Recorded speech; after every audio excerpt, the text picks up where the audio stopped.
అలక ఆలోచిస్తూ పడక కుర్చీలో పడుకునుంది. అలక చెప్పినవి తీసుకురావడానికి విజయ్ అలక రూమ్కి వెళ్ళాడు. బహుశా ఈ పాటికి తిరిగొస్తూ ఉండొచ్చు. పార్వతమ్మ బజార్ వెళ్ళింది.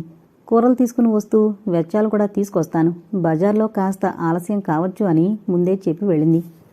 ఇంటి మొత్తం మీద అలక ఒక్కతే ఉంది. ఒంటరితనం వల్ల మనసు పరిపరి విధాల పోతోంది. కుమార్ మళ్ళీ తన జీవితంలోకి వచ్చాడు. కుమార్ని చూడకూడదని ఇంత దూరం వచ్చి ఉద్యోగం చేసుకుంటూ ఒంటరిగా బ్రతుకుతోంది. కుమార్, నీ నీడ కూడా సహించలేను నేను. ఎక్కడికి పారిపోను. ఉన్న ఆధారం ఈ జాబ్ వదులుకుని ఏం చేయను, ఎందాకా వెళ్ళను. కుమార్తో తలపడి తాడో పేడో తేల్చుకుంటే దుర్మార్గుడు, నన్ను పోనీయడు. పగపట్టిన పాము, ఏం చేయను. కుమార్ ఆలోచనలు అలక శరీరాన్ని దహించేస్తున్నాయి. నిస్సత్తువుగా వెనక్కి వాలి కళ్ళు మూసుకుంది. కొద్ది నిమిషాలు భారంగా గడిచాయి. అలకకేదో ఆలోచనొచ్చింది. సంతోషంతో కళ్ళు తళతళ్లాడగా కళ్ళు తెరచి దిండు నానుకుని కూర్చుంది. మళ్లీ లేచి మామూలుగా కూర్చుంది. అలాగే చెయ్యాలి. కుమార్కి తనుండే ఇల్లు తెలిసిపోయింది కాబట్టి ఇల్లు మారితే సరి. ఈ మహాపట్నంలో ఎక్కడని వెతుకుతాడు? తన కోసం ఎన్నాళ్లు తిరుగుతాడు? విజయ్ రాగానే విజయ్తో చెప్పాలి, మరో పేటలో ఓ మారుమూలగా ఇల్లు చూడమని. కుమార్ అక్కడికి రాలేడు. ఆ సంతోషం ఎక్కువసేపు నిలవలేదు అలకకి. వెంటనే వెన్నుతట్టి ఎవరో హెచ్చరించినట్లయింది. ఇల్లు మారతావు సరే, నీ ఆలోచన బాగుంది. ఈసరికే ఆ కుమార్గాడు నువ్వున్న ఇంటికి వెళ్ళి నీ వాటాకున్న తాళం చూసి నీ గురించి ఇంటి వాళ్ళని అడగడా?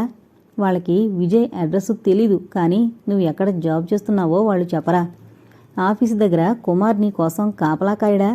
కుమార్ మామూలు మనిషి కాదు. నువ్వు అతని నుంచి దాగాలని ఎంత శ్రమపడుతున్నావో, నిన్ను ఎలాగైనా సరే పట్టాలని అతను ఇంతకు రెట్టింపు శ్రమపడుతున్నాడు. నీ ఆలోచన సవ్యంగా లేదు, అవునా? అలక తల తిరిగినట్లయింది. హెచ్చరికలు చేయడం అంతరాత్మ పని. తన ఆలోచన సవ్యంగా లేదని హెచ్చరించింది.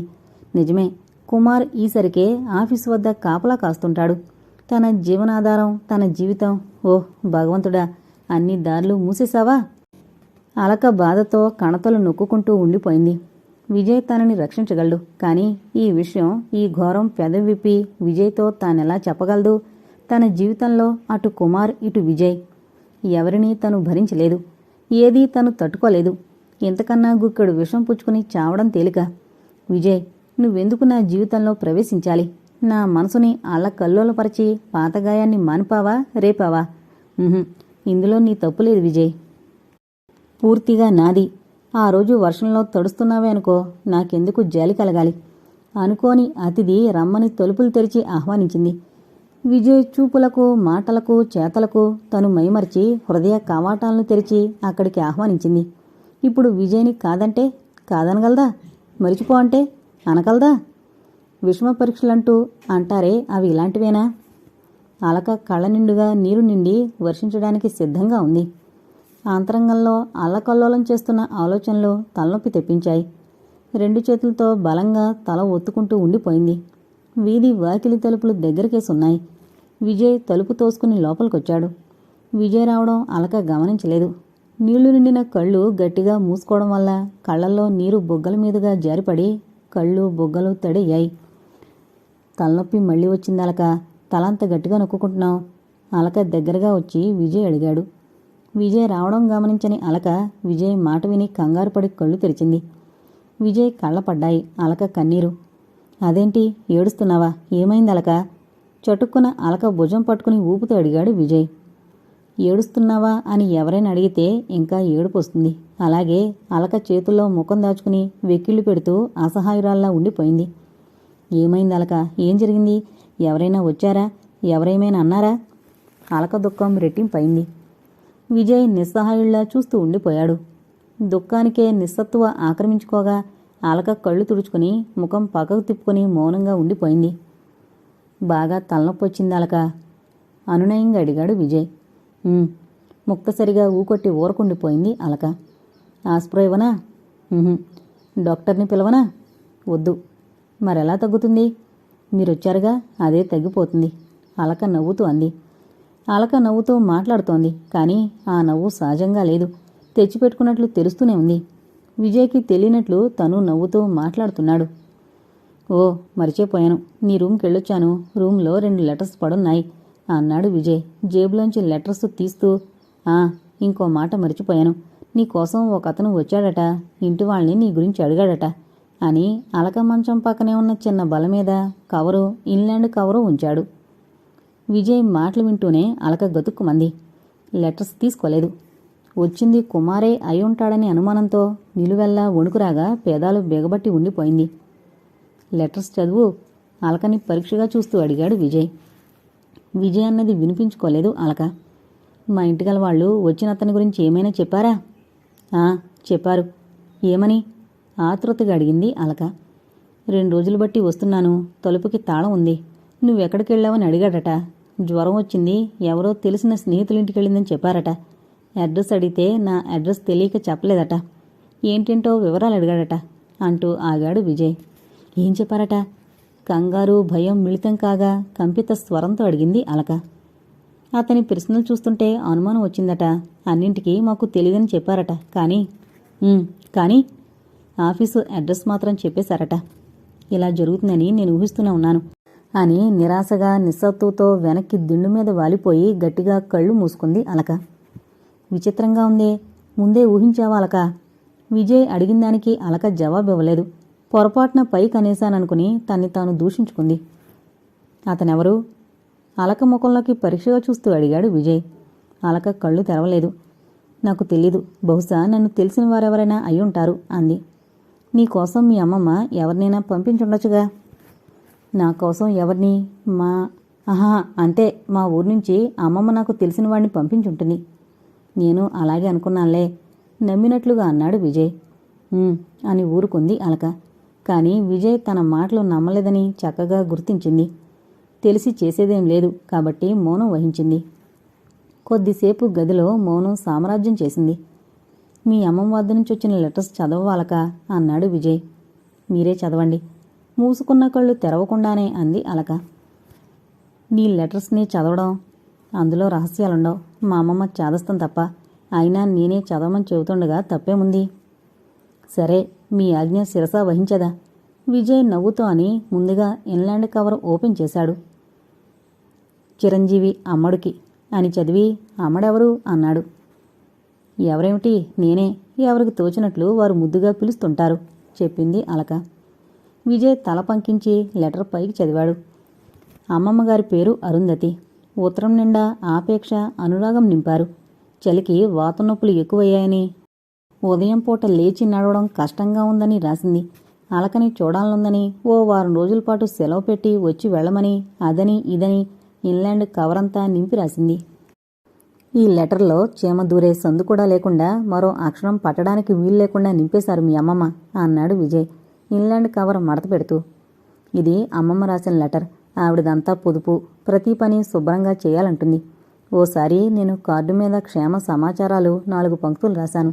అది చదివి కోపడుతూ 4 అంగుళాల కార్డు ముక్కుంటే రాయమని, 4 ముక్కల కోసం ఇంత పెద్ద కార్డు దేనికని తిరుగుటపాలో ఘాటుగా రాసింది. కవరైనా కార్డైనా నింపకపోతే తోచదావిడకు. బాగుంది, ఈ కవర్ చూడు ఎన్ని కాగితాలతో నింపిందో. రాసేది కవర్ కాబట్టి చిన్న కథలాగా ఓ డజను కాగితాలు రాసి పెట్టింది. ఇదేనా చదువుతావా? మొదటి లెటర్లో రాసిన వాటికి కొమ్మలు రెమ్మలు వేస్తే ఎలా ఉంటుందో అవే మాటలు, అంతకన్నా ఎక్కువ ఉంటాయి అంతే.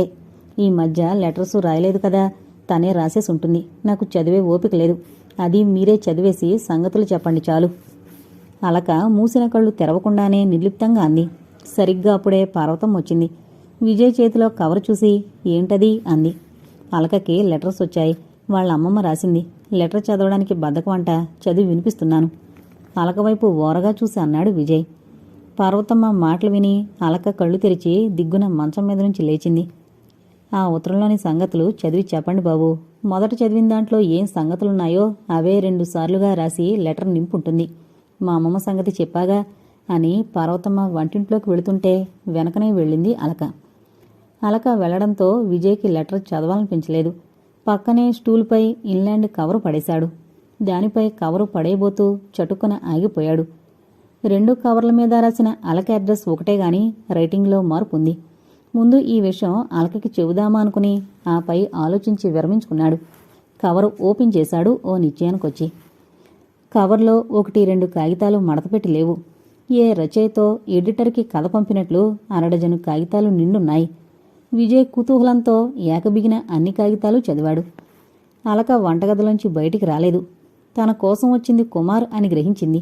రేపటి నుండి ఆఫీస్కి ఎలా వెళ్లడం? తాచుపాములాంటి కుమార్ నీడలా ఆఫీస్ చుట్టూ తిరుగుతూనే ఉంటాడు. ఎలా? ఏం చెయ్యాలి?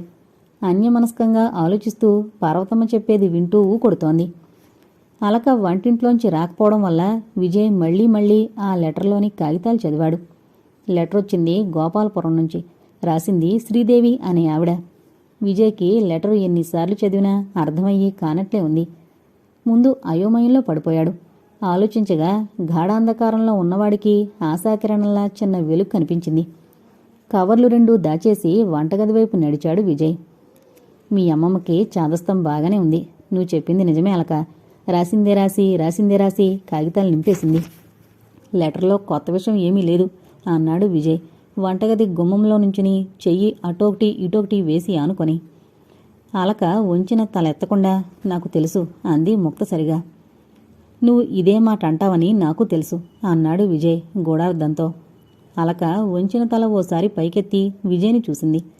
తన చూపులు విజయ్ చూపుల్లో చిక్కుకోవడంతో టక్కున తలదించుకుంది. పార్వతమ్మ ఇంత క్రితం తాను బజార్లో చూసిన విషయం చెబుతుంటే వింటోంది అలక. విజయ్ మాత్రం అలకని పరీక్షగా చూస్తూ దీర్ఘంగా ఆలోచిస్తున్నాడు. రాత్రికి బయలుదేరతావా? జోగారావు చిప్సు నములుతూ అడిగాడు. వారం రోజులు ఆఫీసుకు సెలవు పెట్టాను. నీ వద్ద నేనేమీ దాయలేదు కదరా జోగి. వివరం చెప్పాను. అందుకే హుటాహుటి బయలుదేరుతున్నాను. 2 రోజుల్లో నేను ఊరి నుంచి వస్తాను. అందాక మా అమ్మ అలక మంచి చెడ్లు చూడడం, మా ఇంటిపై ఓ కన్నేసి ఉంచడం నీ పని అన్నాడు విజయ్ కాఫీని కొద్ది కొద్దిగా సిప్ చేస్తూ. జోగారావు విజయ్ హోటల్లో కిటికీ దగ్గరగా ఓ పక్కగా ఉన్న కుర్చీలో కూర్చుని కాఫీ టిఫిన్ తీసుకుంటూ తగ్గు స్వరంతో మాట్లాడుకుంటున్నారు. అంత క్రితం విజయ్ జోగారావుని పార్కుకి తీసుకెళ్లి వివరంగా అన్నీ చెప్పాడు. పార్క్ నుంచి వస్తూ హోటల్కొచ్చారు. ఎన్నిసార్లు చెబుతావు బ్రదర్? మీ అమ్మ నాకు తల్లిగారితో సమానం. నీ అలక నాకు సోదరతో సమానం. అర్థమైందా? నేను నీకు బ్రదర్ని, అలకేమో సోదరా. అయితే మేమిద్దరం. సారీ గురు, నోరు జారాను. వెనకటికో పెళ్లి కూతురు విధవ మేనత్త వద్దకెళ్ళి దీవించమందట. అప్పుడు ఆవిడ, పిల్ల నాలాగా 100 ఏళ్ళు జీవించు అందట. అలాగే ఉంటాయి నా మాటలు. నేనేదో వాగానే అనుకో, అంత మాత్రాన అలక నీ సోదరవుతుందిరా అబ్బాయి. నువ్వు అలకకి ఇంకాపరా బాబు, నోరు తెరిస్తే ముయ్యడం ఉండదు అంటూ విజయ్ మధ్యలో అడ్డు తగలడంతో జోగారావు నోరు మూసుకున్నాడు. బల్లమీద జోగారావుకు పెట్టిన కాఫీ చల్లారిపోతుంటే చూసి, నోరు మూసుకోమంటే నోరు బిగబట్టి కూర్చోవడం కాదోయ్, అర్థం లేని వాగుడు వాక్కు అని. కాఫీ చల్లారిపోతుంది, తాగేసేయ్ అన్నాడు విజయ్. జోగారావు టపీమని కాఫీ కప్ అందుకొని 4 గుక్కల్లో కాఫీ పూర్తి చేశాడు. హోటల్ బిల్లు చెల్లించి ఇరువురు బయటకొచ్చి నెమ్మదిగా పేమెంట్కి ఓ వారగా నడవడం మొదలుపెట్టారు. అలకకి లెటర్ చూపించాల్సింది, ఏమనేదో తెలిసేది. లాభం లేదురా జోగి.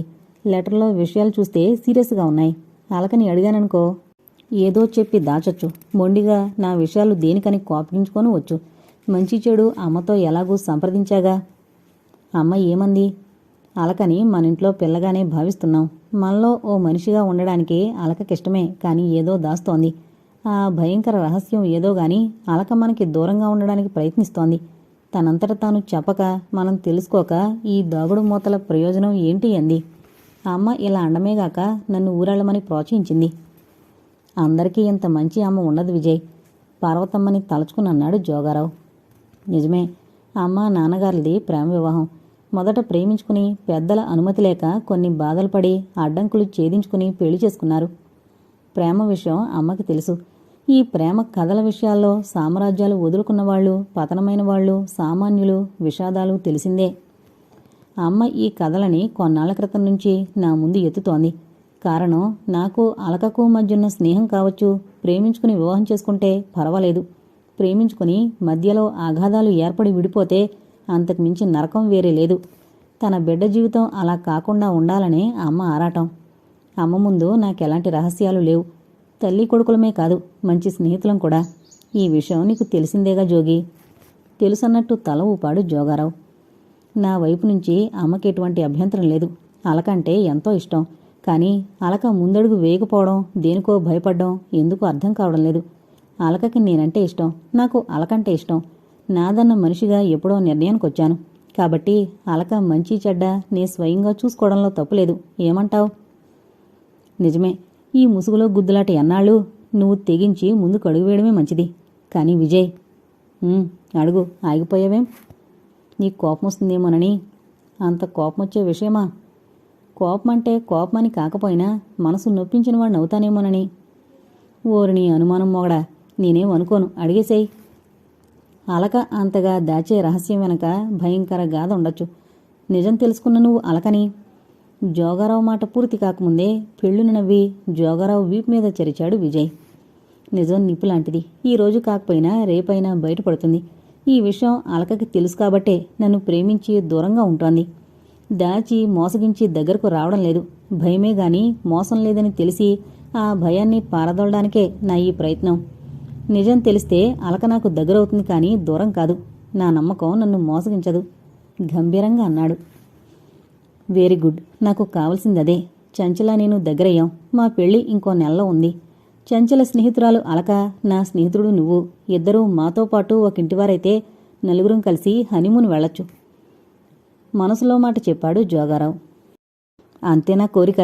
లేక నీ కడుపున అబ్బాయి నా కడుపున అమ్మాయి పుట్టడం మన స్నేహానికి గుర్తుగా వాళ్ళిద్దరి చేతులు కలిపి శభాష్ తండ్రులు అనిపించుకోవడం వగేరా చాలా కోరికలున్నాయా? మన కడుపున అబ్బాయి పుట్టడు, అమ్మాయి పుట్టదు, ఆఖరికి బృహన్నల పుట్టదు. మనం మగవాళ్ళం తండ్రి. కాస్త జ్ఞాపకం చేసుకో. ఓ ఇంటివాడివి కూడా కాబోతున్నావు. మన కడుపు అంటే మన కడుపులోని కాదురా, మన భార్యల కడుపులో. మన భార్యలా? ఓ, మన భార్యలంటే నీ భార్య నా భార్య కలిసి వెరసి మన భార్యలయ్యారు. నీ విట్టు ఫెయిల్ అయిందిరా అబ్బాయి. కాలేదబ్బాయి. ఆలు లేదు, చూలు లేదు, కడుపులు భార్యలు చాలా దూరం వచ్చాం. ఇది విట్టు కాదా? అవునవును, మాటల్లో పడి చాలా దూరం వచ్చాం నడిచి. ఓరి నీ విట్టు బంగారం కాను అన్నాడు విజయ్ మాటల్లో పడి చాలా దూరం వచ్చినట్లు గ్రహించి. గ్రహించావు కదా. వీడెవడు? జోకుల జోగారావు. జోకేసినా విట్టు వదిలినా వీడికి వీడే సాటి. పొగుడుకోకు, ఆయుష్ తగ్గుతుంది.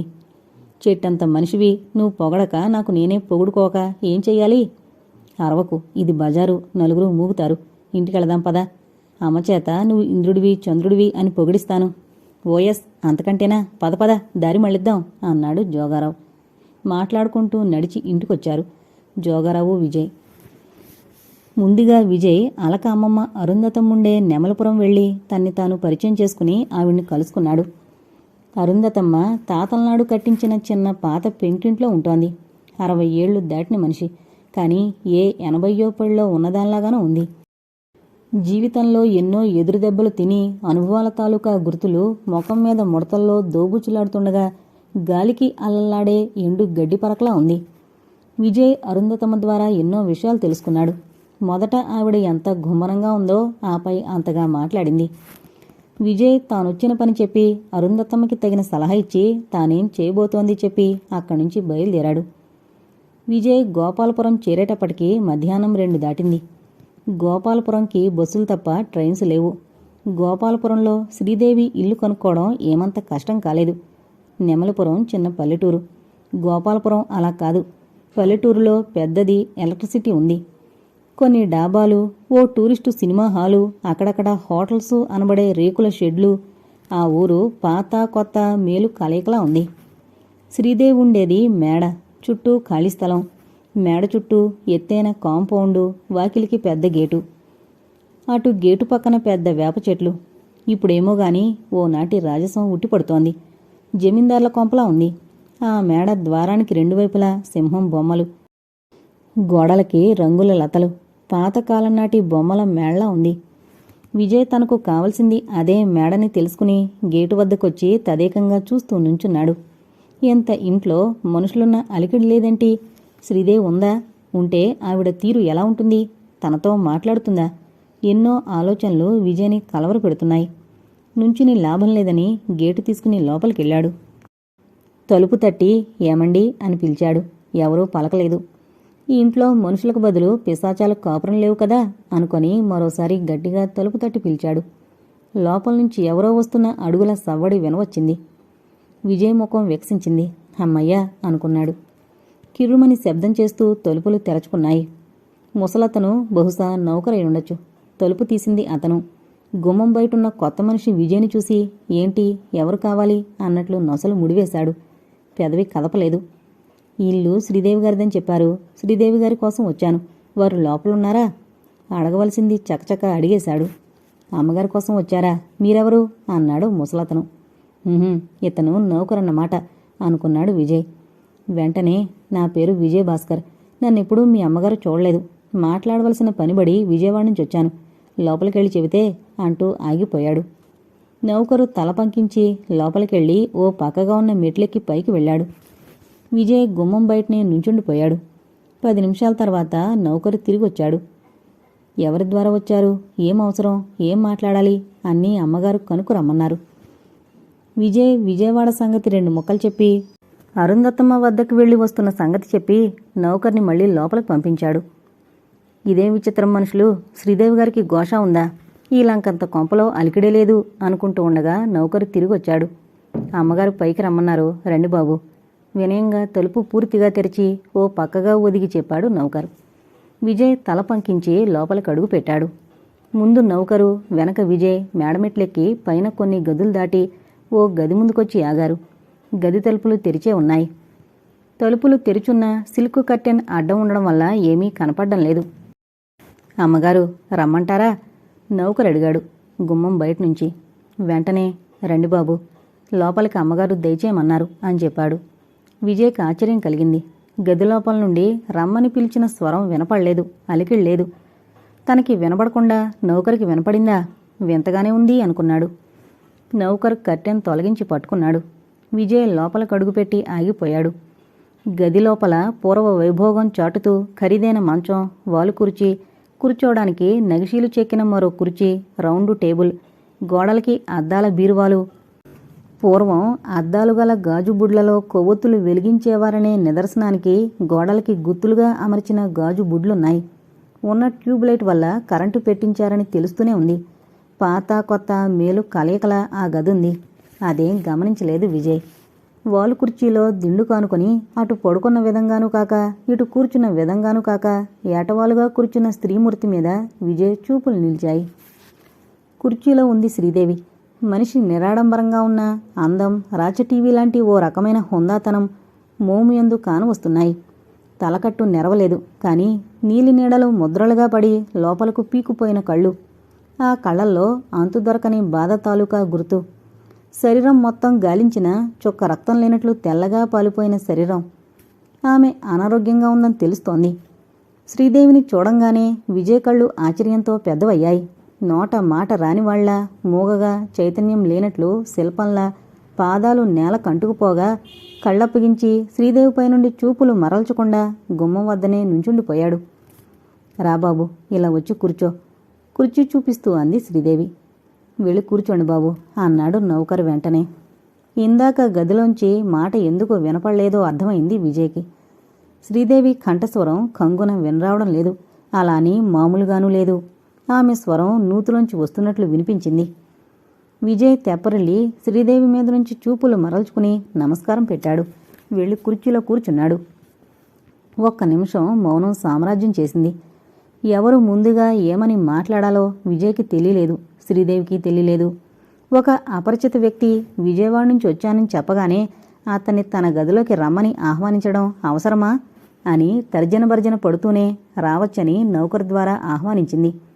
ముఖ కవళికలు చూస్తుంటే మర్యాదస్తుల్లాగానే ఉన్నాడు. తనతో ఏం పనిపడొచ్చాడు? ఎవరైనా పంపించారా? తనెలా తెలుసు? ఈ ఆలోచనలతో శ్రీదేవి పెదవి కదపలేకపోయింది. విజయ్ చకచక ఆ గదిలో గోడల్ని, వస్తువుల్ని తల అటు ఇటు తిప్పి పరీక్షించడం అయింది. శ్రీదేవి అడిగే లోపల తన్ని తానే పరిచయం చేసుకోవడం మంచిదనుకున్నాడు. చూడబోతే ముందుగా ఆమె మాట్లాడేటట్టు కనపడలేదు. నా పేరు విజయ్ భాస్కర్, మాది విజయవాడ అన్నాడు విజయ్. శ్రీదేవి అలాగా అన్నట్లు తల పంకించింది. సింహాల మేడ ఇదేనని తెలుసుకున్నాను. శ్రీదేవి గారు, ఈ పేరు మీదేగా? మరోసారి తల పంకించింది శ్రీదేవి. మీతో చాలా మాట్లాడాలి, మీరు సావధానంగా వింటారని, మీకు అభ్యంతరం ఉండదని తలుస్తాను అంటూ శ్రీదేవి వైపు చూస్తూ ఆగాడు విజయ్. శ్రీదేవి బ్రుకుటి ఇతనికి నాతో పనేమిటి అన్నట్లు క్షణకాలం ముడివడి విడిపోయింది. ఏదో ఆలోచనగా తల పంకించి అంది. విజయ్ కంఠం సవరించుకున్నాడు. నౌకరు వెనకే ఓ ఆడమనిషి లోపలికొచ్చింది. వచ్చిన ఆవిడ ఆ ఇంట్లో వంట మనిషో దాసీదో అయి ఉంటుంది. వెండి గ్లాసుతో పొగలు కక్కే చిక్కని వేడి కాఫీ పట్టుకొచ్చి విజయ్ ముందు పెట్టింది. శ్రీదేవి చూపులోనే ఆజ్ఞ ఉంటుంది. నౌకరు వచ్చినావిడ బయటికి వెళ్లారు. కాఫీ తీసుకో బాబు అంది శ్రీదేవి. విజయ్ మౌనంగా కాఫీ తాగడం పూర్తి చేశాడు. గ్లాసు టేబుల్పై ఉంచి ఎలా మొదలు పెట్టాలో తెలియడం లేదు, ఎక్కడి నుంచి ప్రారంభించాలో అంతకన్నా తెలియడం లేదు. అయినా అవసరం. అసలు విషయానికొస్తాను. మీరు రాసిన ఈ లెటర్ నన్ను నా అవసరాన్ని ఇక్కడకు రప్పించింది అంటూ విజయ్ జేబులోంచి శ్రీదేవి రాసిన కవర్ తీసి శ్రీదేవికి చూపి వెంటనే జేబులో పెట్టుకున్నాడు. ఇది నీకెలా వచ్చింది? చూపులు భయంతో చెలిస్తుండగా కంగారుతో అడిగింది శ్రీదేవి. అలక మా ఇంట్లోనే ఉంది నిదానంగా అంటూ పరీక్షగా శ్రీదేవి కళ్ళలోకి చూశాడు విజయ్. అలకెవరు? ఓ, అలకంటే మీకు తెలీదు కదూ, అమల. ఇప్పుడు మీకు తెలుసు కదా, అమల పేరు కూడా మార్చుకుంది, అలక. అమల అలక అయింది. అలక వహించడం పేరు మీదనా మనుషుల మీదనా అని గొణిగింది శ్రీదేవి. బహుశా తన ఆప్తులెవరో తనని మోసం చేస్తే అలిగి పేరు మార్చుకుందేమో. ఉలిక్కి పడింది శ్రీదేవి. ఒక్కసారి కళ్ళు గట్టిగా మూసుకుని తెరిచింది. అమల రాలేదేం బాబూ అంది. విజయ్ వెంటనే సమాధానం ఇవ్వలేకపోయాడు. ఉత్తరం చదివి ఏమంది? నాతో ఏం చెప్పమంది? తొందరగా చెప్పు బాబూ. అలక, ఆహా, అమల లెటర్ చదవలేదు. మీరు రాసిన లెటర్ నీ చదవడం జరిగింది. ఆలోచించి నేనే బయలుదేరొచ్చాను. అమలకి లెటర్ చూపించకపోవడం, అమలతో మాట వరుసకైనా చెప్పకుండా బయలుదేరడం తప్పే కావచ్చు. తప్పనిసరి పరిస్థితుల్లో తప్పు చేయడం తప్పు కాదనుకుంటాను. అమలకు రాసిన ఉత్తరం నువ్వు చదవడం ఏమిటి? ఎవరికీ చెప్పా పెట్టకుండా కవరు తెరవడం? ఆవేశంతో స్వరం కంపిస్తుండగా అంది శ్రీదేవి. అమలకి ఆప్తుడిని కాబట్టి నిదానంగా అన్నాడు విజయ్. ఎటువంటి ఆప్తుడివి? శ్రేయోభిలాషి ఎప్పుడూ ఆప్తుడే. అమల శ్రేయస్సు కోరేవారిలో ప్రప్రథముణ్ణి నేనే. శ్రేయోభిలాషివి కనుకనేనా అమలకి నేను రాసిన కవరు విప్పి చదివి ఈ విషయం అమలకి చెప్పకుండా బయలుదేరొచ్చావు? అమలకే ఈ ఉత్తరం అందేటట్లు చేయమని భగవంతుణ్ణి ఎంతగానో ప్రార్థించి పోస్టులో వేయించానే. ఇది ఆపై ఏం మాట్లాడాలో తెలియక బాధగా తల విదిలించింది. కళ్ళు నిండుగా నీళ్లు తిరిగాయి. భగవంతుడికి కూడా నాపై దయలేదు అంటూ గట్టిగా కళ్ళు మూసుకుంది. మూసుకున్న కళ్ళల్లోంచి 2 కన్నీటి బిందువులు ఉబికి పైకొచ్చాయి. బాధ, ఆవేదన, ఆందోళనతో స్వరం పెంచి మాట్లాడినా మామూలు గట్టిగా వినరాలేదు. ఆయాసంతో గుండె వడివడిగా కొట్టుకోగా ఆ వేగానికి ఛాతీ పైకి కిందకి ఎగిసేసి పడ్డంతో శ్రీదేవి స్థితి విజయ్కి బాగా అర్థమైంది. క్షమించండి, నా మాటలు మీకు బాధ కలిగించినందుకు. నిజమైన బాధల లోతు అనుభవించిన నాకు నీ మాటలు బాధ కలిగించలేదు బాబు. కాకపోతే పెద్ద గాయం మీద చిన్న దెబ్బ తగిలినట్లయింది అంతే బాబు. నా బాధ తీరాలంటే అమల నన్ను అర్థం చేసుకుని క్షమించితే చాలు. అది కలలో కూడా జరగని పనని పూర్తి నిస్పృహ చెందాను. ఆపద, అవసరం ఈ ఉత్తరం అమలకి రాసేటట్లు నా చేత చేయించాయి. కానీ నీ రాసిన కవరు ఎవరికి చేరాలో, ఎవరు చదవాలో వారికి చేరలేదు, చదవలేదు. భగవంతుడు దయామయుడే, కాకపోతే ఆయనకి నాపై దయలేదు. శ్రీదేవి నిరాశగా అంది. మీరు అనవసరంగా ఆందోళన చెందుతున్నారు. నా పరిస్థితి నీకు తెలీదు. అర్థం చేసుకోగలను. మంచిది. అసలు అమలకు నీకు ఎలా పరిచయం? అమల ఎలా ఉంది? నువ్వు ఏ విధంగా అమలకి శ్రేయోభిలాషివి? అమల ఉత్తరం పట్టుకుని నువ్వు రావడంలో ఉద్దేశం? విజయ్ చిన్నగా నవ్వాడు. మీరు అడగలేక ప్రశ్నలు ఆపేశారు కదూ అన్నాడు. శ్రీదేవి నిజమేనన్నట్లు తల ఊపింది. మొదట్నుంచి నాకు అమలకు పరిచయం ఎలా అయింది, ఆ తర్వాత జరిగింది వివరంగా చెప్తాను. అయితే మీరు నాకో మాట ఇవ్వాలి. మీ కథ ఏమాత్రం దాచకుండా చెప్పాలి. నా కథ అమల ఏమైనా చెప్పిందా? చెప్పలేదు. ముందే చెబితే మీరు రాసిన లెటర్ దాచి ఇలా దొంగతనంగా ఇక్కడికొచ్చే అవసరం కలిగేది కాదు. నే చెప్పింది విని నన్ను అర్థం చేసుకుని మీరు అమలకి ఆ విధంగా లెటర్ ఎందుకు రాయవలసి వచ్చిందో చెబితే. నువ్వేం చెబుతున్నావో నాకు అర్థం కావడం లేదు బాబు. సరే, నువ్వు చెప్పదలుచుకుంది వివరంగా చెప్పు. అమల విషయంలో నీకన్నా నాకే ఎక్కువ బాధ్యత ఉంది కాబట్టి ఏం చెప్పడానికైనా సిద్ధంగా ఉన్నాను అంది శ్రీదేవి. మంచిది అని విజయ్ ప్రప్రథమంగా తనకి అమలకి ఎలా పరిచయమైంది, ఆ తర్వాత జరిగింది వివరంగా చెప్పాడు. వింటున్న శ్రీదేవి కళ్ళు ఆనందంతో మెరవడం విజయ్ గమనించకపోలేదు. తాను లెటర్ చదివి ముందుగా అరుంధతమ్మని కలుసుకోవడం, ఆవిడ చెప్పింది విని ఇక్కడికి రావడం పూర్తిగా చెప్పాడు. శ్రీదేవి ఏదో అనబోయింది. వంటావిడ గుమ్మం బయటనుంచి రావచ్చా అని అడిగి లోపలికొచ్చి ఆ పూటకి టిఫిన్ ఏం చేయాలో కనుక్కుని వెళ్ళిపోయింది. తనకు కాఫీ తెచ్చిన ఆవిడ ఈవిడ కాదని విజయ్ గ్రహించాడు. మనుషుల అలికిడిలేని ఈ ఇంట్లో ఇంకెందరున్నారో అనుకున్నాడు. కుర్చీలోంచి శ్రీదేవి కదలకపోవడం ఇప్పటికీ గమనించాడు. మీరు నీ వచ్చినప్పటినుంచి చూస్తూనే ఉన్నాను. ఈ కుర్చీలోంచి లేవలేదు. అడగొచ్చో లేదో అనుకుంటూ అడిగేశాడు విజయ్. కొన్నేళ్లనుంచి నా శరీరం నా మాట వినడం లేదు. ఎక్కువ మాట్లాడినా, మెట్లెక్కినా, నడిచినా ఆయాసం. వైద్యులు ఇది ఖరీదైన వాళ్లకొచ్చే మామూలు జబ్బని, దీని పేరు పాండు వ్యాధని చెప్పారు. మనసుకి వ్యాధుంటే బాధగాని శరీరానికి వ్యాధొస్తే బాధేముంది? నిర్లక్ష్యంగా ఊరుకున్నాను. ఓ కాలు ఓ చెయ్యి కదలడం మానేశాయి. పర్వాలేదు, మాట వినబడుతోంది, చూపుంది. అన్నింటికన్నా ముఖ్యమైన మనసు. అది అనుక్షణం నన్ను నరకయాతనికి గురిచేస్తోంది. ఈ నరకాన్ని ఎలా తప్పించుకోను బాబు? విధి మనుషులు నాతో కవ్వించి ఆట్లాడి ఆనందిస్తే ఓ పావులా మారాను. నన్ను, నా మనసును చంపి ఆయాసంతో ఆగిపోయింది శ్రీదేవి. మీరు బాధపడి ఉద్రేకం తెచ్చుకుని ఆయాసపడుతున్నారు. మీరు కాసేపు రెస్ట్ తీసుకుని అమలకి లెటర్ రాసిన కారణం, వచ్చే ప్రమాదమేంటో చెబితే. అవునవును, అసలు విషయమే మర్చిపోయాను, గుర్తు చేశావు. శ్రీదేవి మాట విని విజయ్కి అనుమానం కలిగింది. శ్రీదేవికి కాలు చెయ్యి కాక అప్పుడప్పుడు మైండ్ కూడా పనిచేయడం లేదేమో అని. చెబుతాను. నా కథ మొదట్నుంచి వివరంగా చెబుతాను. వరుసగా ఒక్కసారిగా చెప్పలేను కాబట్టి కథ పూర్తయిందాకా ఇక్కడే ఉండి విందువుగాని. నీ చెప్పేది కొంత నా డైరీలో ఈ గదిలోనే ఉన్నాయి. అవి కొంత నా జీవితాన్ని నాకు చేతనైన విధంగా కాగితాల మీదకెక్కించాను. అది చదివి మరికొంత అంతా వివరంగా తెలుసుకుందువుగాని అంది శ్రీదేవి. అలాగే అన్నాడు విజయ్. కొద్దిసేపు విశ్రాంతికై మౌనంగా ఉండి తర్వాత కథ మొదలుపెట్టింది శ్రీదేవి. ముందుగా నౌకర్ని పిలిచి ఎవరినీ గదిలోకి రావద్దని చెప్పింది. విజయ్ జాగ్రత్తగా అర్థం చేసుకుంటూ ఊకొడుతున్నాడు. శ్రీదేవి పూర్తిగా గతంలోకి వెళ్ళిపోయింది.